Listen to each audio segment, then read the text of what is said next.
Hey everyone, welcome back. Today is crazy. So, this is Vortie, and we're doing a little video here on what's coming up in the next few days. Boys and girls, it is crazy. It is finally here. Oh my god, I don't even know what to say. Ooh my. Probably should have logged into the game before starting the video, but I was too excited to start. Before we do anything, what I will do is show you that. That's great. Look at that. Look at those rewards. That looks good. Okay. Anyways, so maintenance is here. This is what we've been all waiting for. Nothing like good old maintenance to stop us from going crazy and playing the game. But wait, there's more. Cactor Duins. Yes, with the Cactor Duins we can level up Minfilia and Y'shtola to max level so that we can destroy Ifrit's butthole even better, which is fantastic news. But wait! If you watch in the next 2 minutes, there's more! Yes, another King Mog event, but it is here with our god, Orlandeau. Orlandeau is here as well as his other companions. These other characters are meh, except maybe Odelia. Odelia is actually a pretty good healer from the looks of it, but another King Mog event is here. Oh my god. This is crazy. I'm actually really shocked, I guess. Because it'll be running at the same time while the raid is running, which is fine because the raid uses orbs and the event uses stamina or whatever. Energy rather. And so it's not, they're not going to conflict. It's actually going to give you things to do. When you run out of stamina, you're waiting for stamina, you can do Ifrit and vice versa. You kind of do it in between. So it's actually going to be a very, very eventful week and a bit, because this starts on March 24th and will continue for, I believe, 24th till April 6th. So it'll run for 2 weeks. So for 1 week, because Ifrit runs till the 30th of March or 31st of March or whatever. Is it the 31st? No? Till the end of March. So there's going to be a week where you're going to have the King Mog event and you're going to have Ifrit. So it's actually going to be very, very eventful. There's going to be a lot to do in the game, which is actually exciting. I like the fact that there's more than one thing going on at the same time. It just makes the game feel more alive. Or alive. Which is great. So we're getting new units. I'll look at the units after this real quick. But we're getting Orlandeau, we're getting Soleil, she's a dancer, Odelia, which is a healer, and Lawrence, who's just like, I don't even know what he wants to do with his life. Weird dude. So we will talk about the featured summons, and then we're gonna talk about the King Mog event, I think. So first. So the first most important dude here is Orlandeau. Orlandeau, boys and girls, like, I don't think you guys understand. You guys have, most of you, when you started playing, the first character you heard when somebody said, when you asked them, like, what's a good character? You guys would be like, oh, well, it's probably Orlandeau.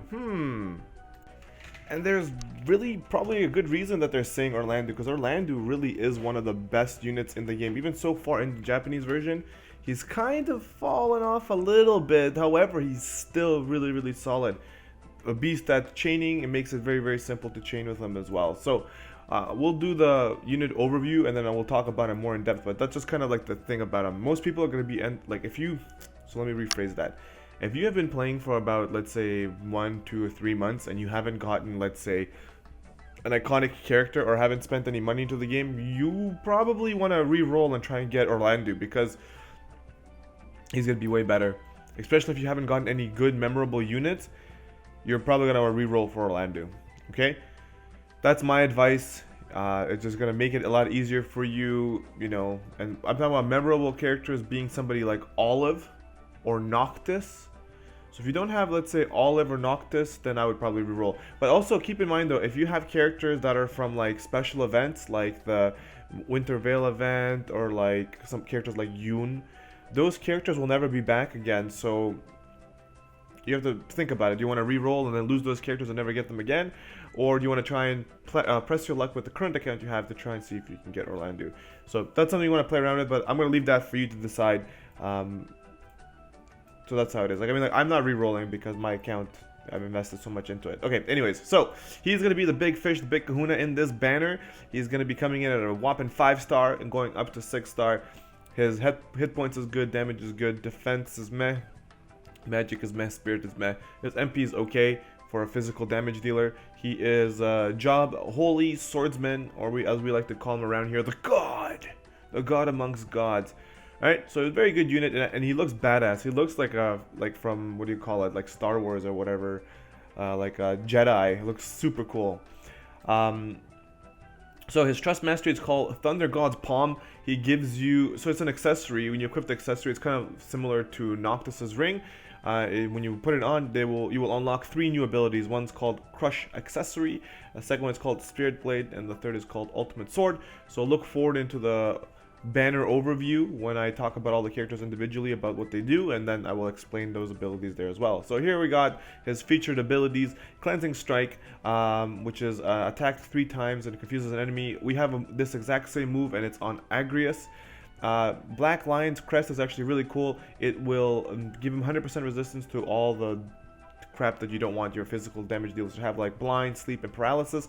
Plus, it will give you an increase of 50%. Sorry, not 50%, I lied. 40% increased damage with a great sword, or large sword as they say here. Which is fantastic, because what you want to do is you want to give Orlandeau, what do you call it? Excalibur, because then he will end up chaining even more. It's actually really, really crazy. What else is here? Then it's got Divine Reunion. And what is interesting about this and why you want to put Excalibur on it, it deals partially unmitigated damage and reduces light resistance for one enemy. So it is what do you call it? Physical damage, which is like a 2x multiplier. It will ignore defense by 50%, and it will decrease the light resistance by 50% for 3 turns. So having Excalibur on there, you're going to do 50% even more damage from your light, because you already have it equipped. And it's from the move you're going to be using anyways to chain. So if you end up having 1 or 2 Orlandeaus, this is going to be stupid. I know that there's going to be a lot of whales out there who are going to be pushing to having like 2 or 3 or 4 Orlandeaus, and they're going to just break the game, because they're going to chain off of each other. It's going to be super insane. Okay, so that's Orlandeau. I want to spend more time on him, but we're just going to try and get through the video. Next here is going to be this crazy dancing chick that's similar to how Ling is, but doesn't have the crazy abilities. So she's coming in at the 4-star, looks really, really cool, is a dancer, hit points is meh, spirit is pretty high, MP is pretty high as well. So 4-star going to 6-star, her name is Soleil. Trust Mastery is called Miracle Step. It is a materia, 20% MP and magic and spirit 10%, plus she gets a 5% chance to evade. So we get 4 things on here. You get MP, magic, spirit, and 5% chance to evade, which is pretty cool. You get featured abilities here. It's called Endless Turn, nullifies sleep, paralysis, confusion, and petrify, and boosts MP by 15%, which is great. And I think this was, I think I wrote something down on this move. Hang on, let me just check my papers. Did I write something on this? No. So this is Endless Turn is on. It's a self buff. It's a it's a passive. Then she learns Short Dance, boosts attack for all allies by 60% for 1 turn. So she does the Short Dance. People can do 60% damage. And she learns Cannon Dance, and Cannon Dance is the same thing but for magic. If I remember correctly, she's got attack, magic, defense, and spirit. 60% buff, but it's a buff for 1 turn. So overall, the character is, she's an okay buffing unit, but other than that, I don't know. Meh. I don't know if it, I don't know. I wouldn't be too super stoked about her, because I don't know, she's meh. Just a dancer, whatever. So this character is actually very, very interesting for myself. The reason why is she's actually a really good healer. You can hear out there a lot of people saying, oh yeah, whatever, not a good healer. But let me explain. First, we'll talk about her, okay? So she's coming in at a 3-star, going to 5-star. That's her only limitation, is the fact she goes to 5-star. Her stats are a little bit weak as well, as you can see here. Job is Princess. Odelia is the name. Trust Master reward is actually pretty good for healers. 15% MP, fantastic. Attack, magic, so attack 19, magic 15, and spirit 49. So it's pretty good for a healer. She will learn Asuna, which is important to have on a healer. Absolutely. She learns Kuraja. okay, which is a good spell to have. So if you have, if you don't have Refia, if you don't have Luca, she's a good alternative because she learns like Stona, she learns Raise. What else? I think she also learns a move called Faith or whatever, which like buffs like the one person, I think, for like some magic. I can't remember, but yeah, so she can cure, she can buff, she can give you some other debuffs that she can help you with, like Asuna and Stona that I can remember of. And she learns Curaja, which is good. Then you put dual cast on her, and she's already up there healing like most other healers, right? And she's a 3-star, so it's gonna be pretty easy to get.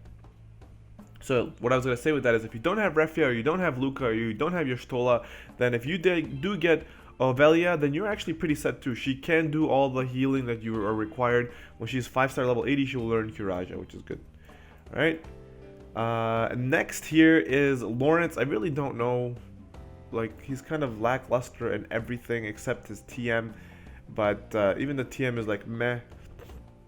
But anyways, so Lawrence is a 3-star going to 5-star warrior job. His hit points is so-so, his attack is really weak, MP, magic, spirit, all doo-doo. For a 3-star even, so he's still pretty doo-doo. His Trust Mastery is called Monster Breastplate. It's actually not that bad. It's just the fact that it's heavy armor, or whatever you want to call it, male. It gives you 12 attack, 46 defense, magic 12.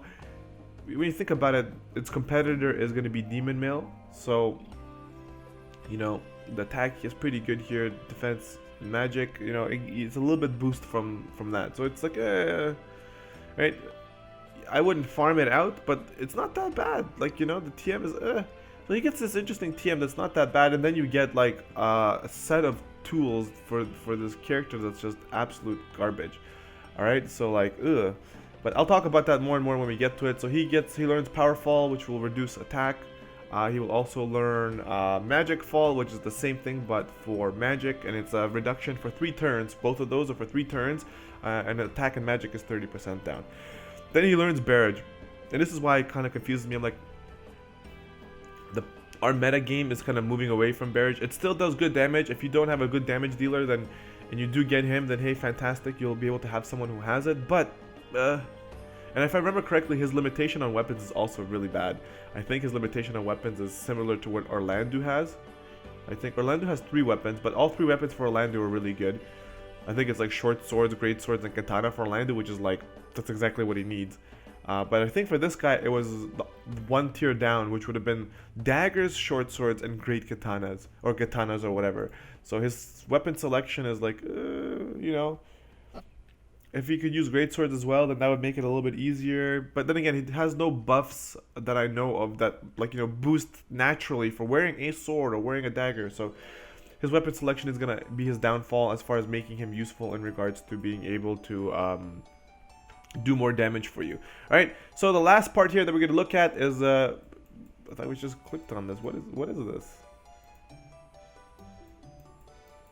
Are their links are broken? What is this? So you guys are seeing this. I'm clicking on the Accurate Chosen. We're getting into the featured summon. I'm clicking on the featured summon, and we're getting back into the same ordeal here. So, for whatever reason, I can't click on this stupid thing here, events. Let's see if this will do anything. Nope, that did nothing. So, it looks like the interns at Gumi over there messed up again, because I can't click on it. As you can see here, I'm clicking on it. It's going back to the banner. So, essentially what Accurate Chosen is talking about the MOG event. So, as far as the MOG event goes, the King Mog event, I will be making a separate video on that, talking about the items and what we could be expecting from that, as well as the full unit overview, talking about the individual units that we're going to be getting here. So I will definitely see you guys shortly on that.